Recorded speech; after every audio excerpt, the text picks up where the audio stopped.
Ndabaramukije ndabifuriza amahoro y'Imana ni mu caganiro cacu Bibiliya ivuga iki, aho turiko turafata urugendo gukuraba igitabo kimwe kimwe mu bigize Bibiliya ico muri rusange kitubarira. Tukatuzi ko Bibiliya ari ico gitabo co kwizegwa gisumba ibindi bitabo, kuko nico gitabo Imana yatanze kugira ngo abantu bamenye ukuri kubijanye n'Imana, bamenye ukuri kubijanye n'ingene bakwiye kubana n'abantu, mugabo kandi bamenye mbega inyuma y'urupfu ubuzima bumera gute, iyo bazomara ibihe bidashira bizogenda gute. Bibiliya yonyene yitubwira ayo makuru. Ni igitabo kidasanzwe, ni ubutunzi bukomeye Imana yaduhaye, nico gituma kino kiganiro yo gutumiriramo kugira ngo wumve ico Bibiliya ivuga.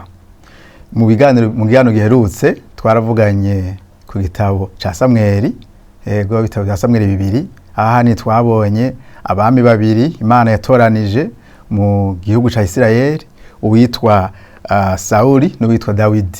Rero twarangije tubona ngene Dawidi Imana yamuteye iteka, igihugu akagiha imbibe, akagwana intambara nyinshi akazinesha, hanyuma Imana ntiyamwemera ko yubaka urusengero, ingoro, mugabo iramubera ko umwana wiwe Salomo ari we azoyubaka.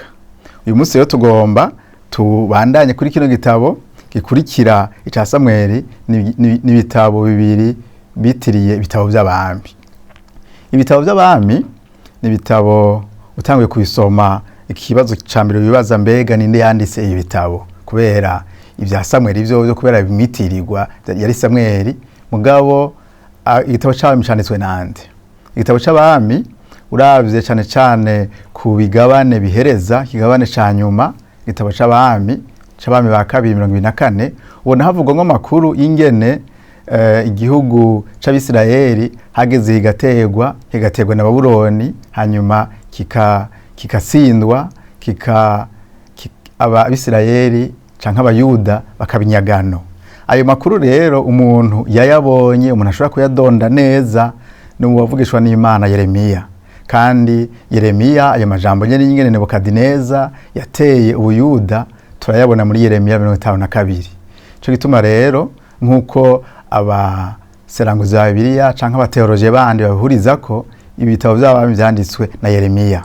Byumvikana ko yego ni igitabo kiza kuvuga ku bami, ngene Abisirayeli, ngene abami batandukanye batwaye Abisirayeli, mugabo muri ico gihe hariho abavugishwa baburira Abisirayeli ko bugaruka ku Mana. Hanyuma rero Yeremiya niwe yashoboye kwegeranya aya makuru. None igitabo c'abami kivugamo amakuru hanini ayahe. Igitabo ca mbere c'abami ugitangiye kugisoma ubona amakuru aryoshe cyane ya Salomo. Salomo umuhungu wa Dawidi yamuhaye ingoma mu gihe c'amahoro. Ni mu gihe Dawidi yari yanesheje intambara zose, hanyuma Salomo ashika afise na plan y'ingene azokubaka rusengero, ashika ku nganje. Dawidi yaramwegeranirije n'ibizokubaka urwo rusengero. Rero nimba hari umuntu yashikiye mu vyuzuye novuga byateguwe na se wiwe ni Salomo. Salomo yarashika nawe nyene nka bamwitangiye Sauli na Dawidi, nawe nyene Imana yambwiriye ubuntu atwara imyaka 40. Mugabo mu bigabane 10 vya mbere niho tubona amakuru aryoshe, amakuru ateye igomwe ya Salomo, ingene intwaro yo yagenze. Cyane cyane umwanya wa mbere ariko Imana iri kuramuyereka, agasaba ubwenge ntasaba ubutunzi. Imana igacumubwira iti kunsavye ubwenge nzobuguha, ndabuguhaye kandi nzoguha n'ubutunzi. Araba umutunzi akomeye, mu nyuma arateba arubaka rwa rusengero, hanyuma ariko ararusengera, ariko arushikanira Imana imubwira amajambo akomeye yongerera kumuhezagira.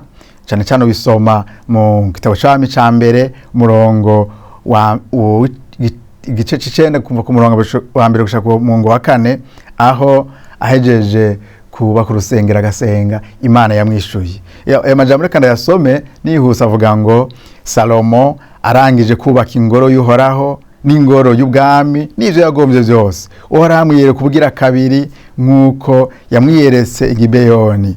Ubandanije ubona Imana imuhezagira. Hanyuma Imana iramubwira iti rero iyi ngoro ndayejeje, rero iyi ngoro ndayihezagiye, nzoyihoza kwa maso. Mugabo ku murongo wa 4 acamubwira ati ariko ni mwana nzoherengeteza Abisirayeli mu gihugu nabahaye, kandi iyi ngoro nejeje kubw'izina ryanje nzoyishibura imve mu maso, uzoyica iruhande wese avuze agahwa. Aho abantu ngo bazovuga bati mbega ibi byavuye kuki, hanyuma abantu bace bishura bati byavuye ko Imana yababuriye hanyuma ntibayumvira. Rero ibi bigabane 10 vya mbere ni bigabane biryoshe, ni bigabane Salomo asa n'ushitse kuri ya proje canke asa n'uwa igitangaza gahambaye, aho abantu baza kumuraba, umwami w'Isheba araza kumuraba, umwami kazi w'Isheba araza kumuraba, ashimagiza ubwenge bwiwe n'ubutunzi bwiwe. Ni muri bigabane tubona yaciye urubanza rutari goroshe, urubanza rw'abamaraya babiri bamuzaniye umwana, bamubwira bati twavyaye abana babiri mw'ijoro, umwe aramuryamako mugabo uwapfuye, umwe wese akavuga ati umuzima ni gwanje. Hanyuma urubanza Salomo mukuru ucaca avuga ati uyo mwana mwese rero muvuga ko ari gwanyu, atego ati nimunzanire imbugita ngaho ndamucemo kubiri, hanyuma umwe wese aca twara igice kimwe ubundi kindi, kubera uyo mwana muvuze ko mwese ari gwanyu. Hanyuma ubutari nyina acavuga ati ego niba uko kugira ngo dufume tumubura twese.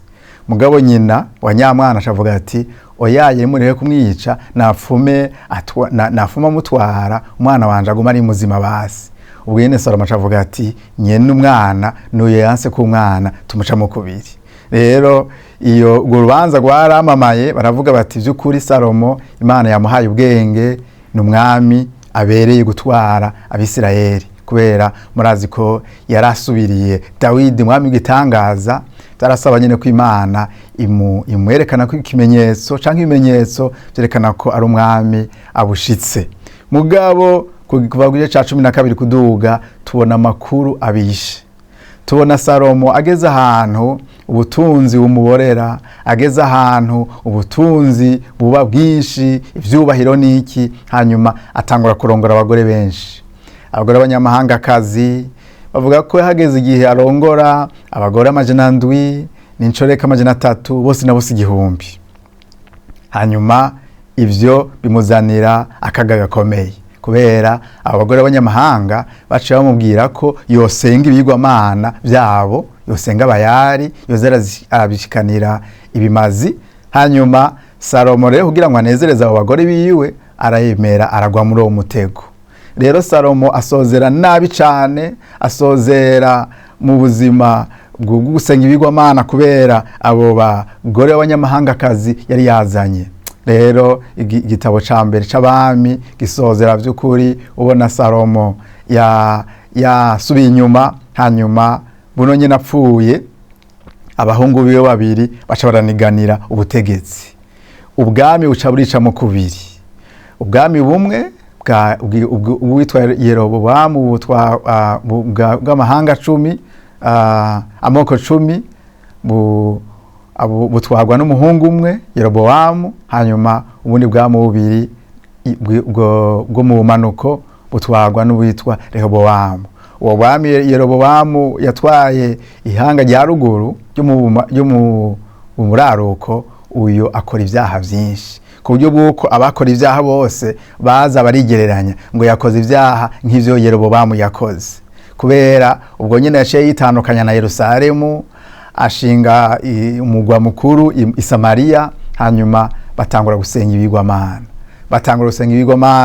Abisirayeli batangura gusubira inyuma. Hanyuma ntivyatevye kubera usomye mu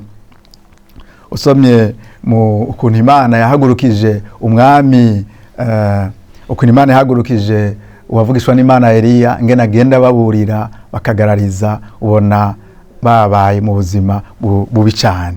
Hanyuma aya higitabo umuntu yo gisozera avuga ingene hari umwami yitwa Omuri. Umwami yitwa Omuri yaravyaye umuhungu yitwa Ahabu, hanyuma aca mushingira umukobwa w'umwami w'i Sidoni. Uyo mukobwa yitwa Yezebeli. Yezebeli rero yarabaye umugore adasanzwe mu Bisirayeli, kubera niwe yazanye akaga, niwe yatimbisha Ahabu kugira ngo akorere ikibi Abisirayeli. Igihe kimwe Eliya aravuga ati Abisirayeli ko basubiye inyuma bariko barasenga Bayali, aravuga ati reka habe agahinyuza hagati y'Imana ya Bisirayeli hamwe n'Abayali, niko guca abatwara ku musozi wa Karumeli, haraba agahinyuza, hanyuma asenga Imana ati Imana iza kumanura umuriro, niyo Mana iza kuba ari Imana y'ukuri. Muri ico gihe ibishegu vya Bayali, abasenga Bayali barasenga biranka, mugabo Imana ya Eliya iramanura umuriro, hanyuma ngo nyene aca aricisha abo basenga Bayali, abo bapfumu, mugabo mu nyuma Yezebeli aca arahaguruka aramugwanya cane. Ariko rero ico gitabo gisozera, ico gitabo ca mbere c'abami gisozera uyu mwami Ahabu apfira mu ntambara, hanyuma aho hantu amaraso yasesetse, imbwa zikayarigata, ni muri ico kibanza nyene aho Ahabu yari yiciye umuntu w'umugororotsi yitwa Naboti, yari yishwe na Ahabu amuhoye uruzabibu rwiwe. Rero ico gitabo gisozera vy'ukuri kurabona ingene Imana ari Imana ihana, ingene Imana ari Imana iteye ubwoba, ingene icaha kitijana. N'igitabo c'abami ca kabiri naco nyene kibandanya muri urwo rutonde, aho nk'akarorero umwami cane cane Abisirayeli babandanije bagendera mu vyaha. Hanyuma usomye mu gitabo abami ba kabiri 18 kuva ku murongo wa 11 gushika ku murongo wa 12, tubona igihugu c'Ashuri gitera igihugu c'Abisirayeli, hanyuma baca barabajana ari nyagano. Bivuga ngo umwami w'Ashuri araheza ajana Abisirayeli kwinyagano. Ivyo rero vyabaye kubera Abisirayeli basubiye inyuma. Ibi Mose yari yabivugishijwe, ariko arabasezera mu gitabo cyo gusura mu byagezwe 28, arabwira ati niyo mwubaha Imana ico gihugu muzokibamwo mugira umugisha, mugabo niyo mwayigarariza muzogira ivyago. Rero ihanga rya mbere ni ryo mu buraruko, rimwe ryatangura gutoganya na Yeroboamu, niryo mu mwaka wa 722 mbere ko Yesu aza, niho ubwami bw'Abashuri bwatwara kunyagano Abisirayeli, ni kuvuga amahanga 10. Kandi abo bantu barasanzaye ku buryo bw'uko bace bivanga n'ayandi mahanga. Uyu munsi umuntu adashobora kuvuga ati abana b'Abisirayeli canke Abisirayeli, mugabo abantu basigaranye umutima wo gusenga n'Abayuda, ni bwa bwami bwo mu manuko. Aba baramaze igihe kitari gito, nico gituma kuva kuri ico gihe ca 18 kubandanya hacabandanya amakuru y'Abayuda gusa. Amakuru y'Abayuda ni yabandanya, mugabo nabo nyene Yeremiya, muri ico gihe Yeremiya yariho, akaza arababurira. Ndabahe nk'akarorero ngene ababurira. Yeremiya mu gice c'indwi umurongo w'indwi arabwira ati ntimwizigira amajambo y'ibinyoma muvuga muti nguru rusengero. Erega nimwatunganya ingeso zanyu n'ibikorwa vyanyu, nimwaca imanza ziri hagati y'umuntu n'uyundi, nimutahaza ingenzi, imfuvyi n'umupfakazi, ntimuvisha amaraso y'utacumuye, ntimugende n'izindi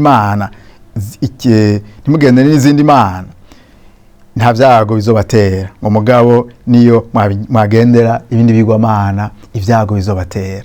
Rero Yeremiya ababurira avuga ati ntimwishimire urwo rusengero rwubatswe neza, mugabo cane cane nimugaruke kuhoraho. Rero iki gitabo ca kabiri c'abami gisozera gute? Gisozera bavuga ingene n'iri hanga naryo nyene ryo mu manuko, iri hanga ry'Abayuda naryo ryavuye riterwa na Babuloni iraza irahatera kandi irahanesha. Ihanesha gute? Ihanesha kubera bakoze ivyaha, kubera basubiye inyuma, bari bishimiye urusengero mugabo ntibihana ngo bagaruke ku Mana.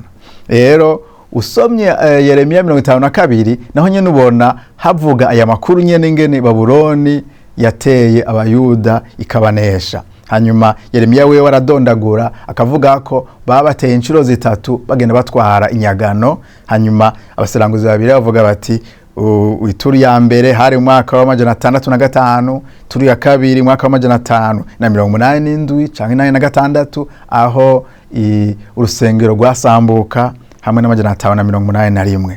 Mu by'ukuri iki gihe Babuloni batera Yerusalemu habaye ibyago bikomeye cyane ndetse biteye ubwoba, kubera bakoresheje ubuhinga bwo kubakikuza, bwo kubabuza ngo ntibasohoke, hanyuma barafungura indya zabo zirahera, hanyuma mu nyuma baca babatera batewe n'inzara iteye ubwoba, barabanesha hanyuma batwara nk'inyagano. Ikindi kintu kibabaje cyane ni rwa rusengero Salomo yubaka, rwari ruteye igomwe, ni rwa rusengero Imana yari yahaye plan David ngo yubake, hanyuma Salomo akaba yaragubaka, nabwo nyine bararusambuye gushikaho barushikana ahantu rusigara ari inkomvorera. Urusengero rurakomvomvoka, ivyari mu rusengero byose babitwara i Babuloni. Nabamenyesha ko ico gihe n'isanduku y'isezerano yacitakara, kubera bahungutse amakuru y'isanduku y'isezerano ntizisubira kuyumva. Hanyuma n'amakuru menshi tugenda tubona ingene Abisirayeli bagiye barakora ivyaha, Imana ikabahana. Mugabo iki gihe Babuloni baje bakabatsinda, ni igihe kiremereye, ni igihe giteye ubwoba, kubera nta bandi bami dusubira kubona basubira gutwara Yerusalemu. Nta bandi bami dusubira kubona basubira gutwara Yerusalemu. Mugabo tubona Abisirayeli bacika nk'utunywenywe, kubera nk'uko Imana yari yavuze ngo nzobashwiragiza, nzobangaza. Ubisoma mu gitabo cyo gusoma mu Byagezwe 8:64 niko vyabaye, barasanzaye, barashwiragiye, hanyuma bagira ivyago. Mugabo turaza kubibona mu gitabo mu kiganiro kizakurikira ingene Imana nubwo bibaye uko itabahevye, kubera bahungiye i Babuloni canke bagiye nk'inyagano i Babuloni. Tubona Imana iguma yisigariza amasigarira abantu bayubaha, abantu bayikunda. Rero ibitabo by'abami by'ukuri ni kiye kintu kinini umuntu yo kwigamwo. Ikintu gihambaye umuntu abona nuko umuntu nuko kigaragaza kameremere y'umuntu. Umuntu umunyabyaha, umuntu arishima kuko kandi umuntu agendana ubwibone. Uravye nka Salomo ingene Imana yari yamuteye iteka, hanyuma aho guca bugufi Imana yari yamubariye iti niyo wubaha Imana nka so Dawidi, nzoguha umutekano, nzoguha amahoro, muzoguma muri iki gihugu. Mugabo amakosa yakoze y'ukora ivyaha, y'ubwishime, y'ubwibone, n'ukusenga ibigwamana byatumye igihugu cicamo kubiri, kibamo amacakubiri. Mugabo mu nyuma kandi abantu bakwegwa mu vyaha, hanyuma abantu barasubira inyuma, Imana irabahana ibyago biteye ubwoba, ibyago biremereye. Rero tubona umuntu ukora umunyavyaha. Mugabo kindi ca kabiri tubona ko Imana itihanganira ivyaha. Hari aho abantu babona bari mu gahengo, bari mu mahoro, bariko baragendera mu vyaha, bakibaza ngo Imana ntibibona. Oya, Imana irabona ivyaha abantu bagenderamwo, kandi impera n'imperuka Imana irebihana. Nubwo Salomo yari yateye imbere, nubwo hari abami bagenda bakora ibikorwa by'iterambere n'ibindi, mugabo igihe cyose baca imanza nabi, igihe cyose barenganya imfuvyi, umupfakazi, ingenzi, ico gihe Imana yarababara cyane. Igihe cyose bica abantu b'inzira karengane, igihe cyose basenga ibigwamana, igihano c'Imana caramanuhe kaza. Iyo rero gwero n'ubutumwa bwiza uvuga buti abantu bakwiye kubaha Imana kugira ngo babe mu mahoro. Mugabo gihe cyose abantu batubasha Imana bagira ivyago, bakaba mu buja, ubuzima ntibutera imbere, haba ku muryango, haba no ku gihugu. Rero reka ikiganiro cy'uyu munsi tugerageze ngaha, tuzobandanya mu kiganiro kurikira, aho tuzoraba ingene Abisirayeli babaye mu gihugu c'ikinyagano, mugabo kandi ingene hageze igihe Imana ikabagarukana. Nuko rero reka dusozere dusenga Imana, dusaba Imana kugira ngo Imana iduhe kuyubaha, Imana iduhe kuyumvira, kubera ubugarariji bujana n'igihano kiremereye. Data, turaguhaye icubahiro, tukengurukiye ingene uri Imana yo kwizigirwa. Aya majambo tuko turabona mu gitabo c'abami atwerese ingene uri Imana yuzuye ubuntu n'imbabazi, wewe utanga ubwami, utanga ivyubahiro, mugabo tubonye ko ugomba ko umuntu aguma kubaha, aguma aciye bugufi nubwo yoba ashizwe hejuru.